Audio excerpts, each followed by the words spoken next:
Well, our lawyer is in the house. Our resident lawyer, Despina Priala of boutique law firm Priala Legal in Runaway Bay, with us every Thursday to offer her legal expertise. She provides some general advice on the latest hot topics.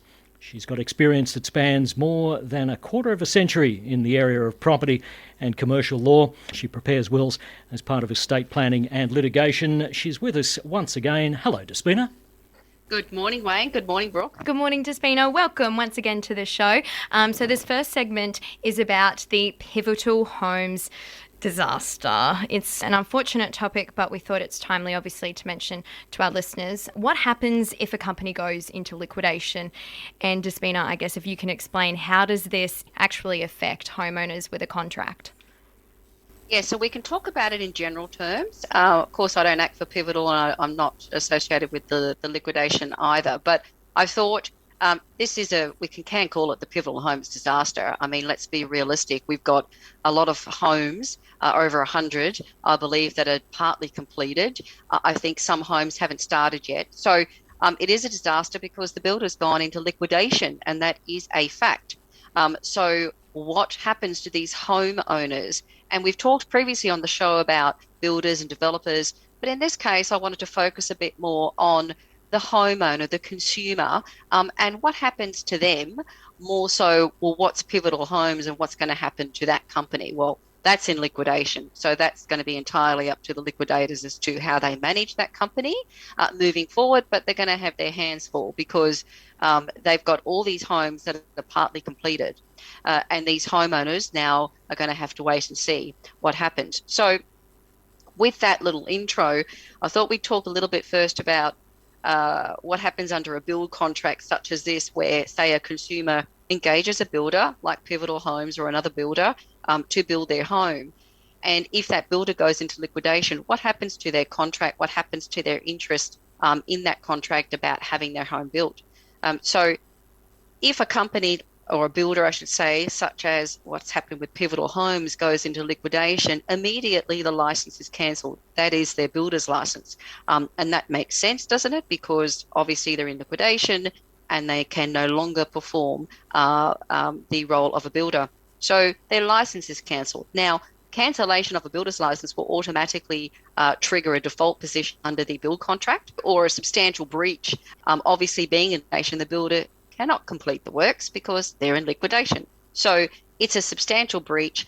And yes, the homeowner or the consumer who's entered into that contract would have certain rights. Now, anyone in this position involved with Pivotal Homes, I would encourage them strongly to go seek legal advice immediately because they need to get advice as to what is the best course for them, whether they should be terminating those build contracts or not.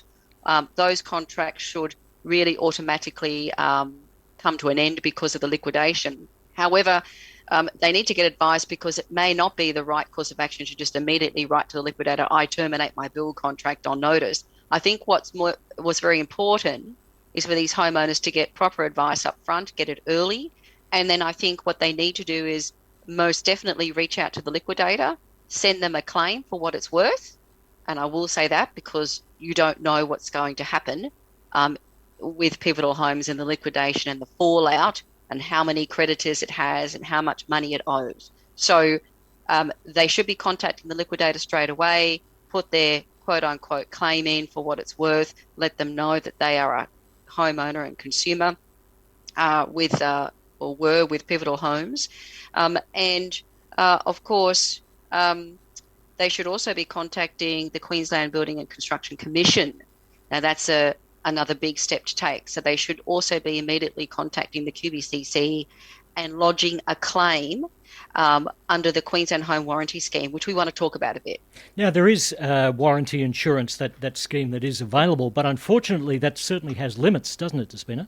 It does, and I don't think people are aware of this. So unfortunately, in Queensland, and of course, there's only so much money that can go around in a situation like this. Yeah, so under the Queensland Home Warranty Scheme, yes, there is insurance. Every builder is required to take it out. This particular home warranty scheme only applies to residential construction work, and the cover is only up to a maximum of $200,000. Yeah, not much these days, here. is it? No. Yeah. So you can imagine what we call it a disaster because if you have a build contract with a builder and it would have to be for a fixed price for the home warranty scheme to kick in, and most of them are, and this has been the problem developing over the last few months with building costs escalating. So you've got a fixed price with the builder goes into liquidation. There's home warranty insurance scheme, but that scheme only covers up to 200,000. So if your build price, for example, was, I don't know, 600,000, 700,000, and it's halfway through, then yeah, the home warranty insurance scheme will kick in, but it will only go up to 200,000. Sometimes it can go up to 300, but you would have had to get a top up on your insurance from the beginning to get that extra 100,000. But that's it. That's your maximum. There's a big shortfall there, isn't there? It's a big shortfall. And then what happens to these homeowners if their homes are partly completed? If the 200,000 won't cut it and it won't complete the home, then of course the replacement builder that has to step in now and complete these homes, otherwise you just got half a home sitting there on a piece of land, then who's that builder going to be? Which builder are they going to choose? Is it going to be the same scenario again than what they've experienced with Pivotal Homes? And the new builder that comes in is most likely, I don't know, but most likely you're going to say, well, I can't build it for the original price because of the escalating building construction costs. My price is X. So I think there's a real likelihood of these homeowners being out of pocket.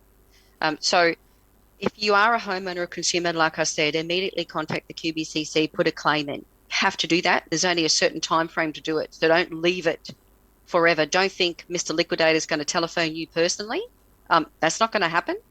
You have to take the active steps. Unfortunately, you're going to have to contact the QBCC, contact the liquidator direct. I can give you those details off air if anyone who wants to phone my office, and I can provide those details.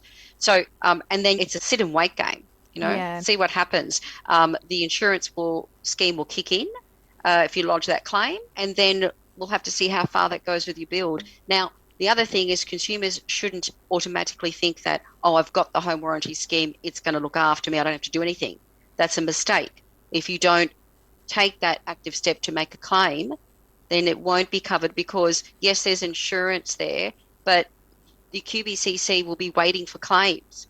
And then they'll assess those claims like any insurance claim, and then it'll be almost like rubber stamp, I presume, if it's all in order. But you're the one that has to start the process. You're the one that has to contact the QBCC. They're not going to contact you direct, and you're the one that has to get that process started. So do it sooner rather than later. As for the building industry itself and whether you should be buying land and building a home at this present time, I can't tell people what to do, but I think that you need to be very cautious and careful about engaging with a builder. Who is that builder, their history, their credibility, given the market conditions and what's happening out there with other builders, and how secure and safe are you? And definitely get advice before you go and commit with any build contract and any builder. But this is going to have a flow-on effect with the whole industry, I think. Yeah, and that flow-on effect you just mentioned, looking at the big picture there, this would affect banks, you think, as well, wouldn't it? I think there'll be a flow-on effect with banks, and talking about banks who fund bigger projects and who fund developers and builders. And I think what's going to happen is that the banks, traditional banks who do fund construction and projects, are going to be a little bit more conservative now and are not going to be as quick as in the past in funding projects for those builders and developers. And then that's going to have another flow-on effect where the non-bank investors are going to benefit. So those companies out there that are non-banks who actually fund projects of this kind are probably or likely to get more work because the traditional banks are going to be far more conservative to fund these builds at this time. So then other lenders are going to come to the rescue. Is that a good thing or not? Certainly those costs and interest rates will be a lot higher, and will it create a greater risk for those builders and developers out there? So, and I think as a result, what you'll probably see is some projects will be shelved, and other projects will continue for those companies that have more stable balance sheets. Interesting times ahead. Very interesting. Absolutely. Yeah, we'll keep you updated here on Talking Law. You're listening to Radio 97. And coming up next, it's been 100 years since the death penalty was abolished here in Australia. We're going to take a look back at some very interesting cases, to say the least, over the past few years. Stay tuned. You're listening to Radio 97.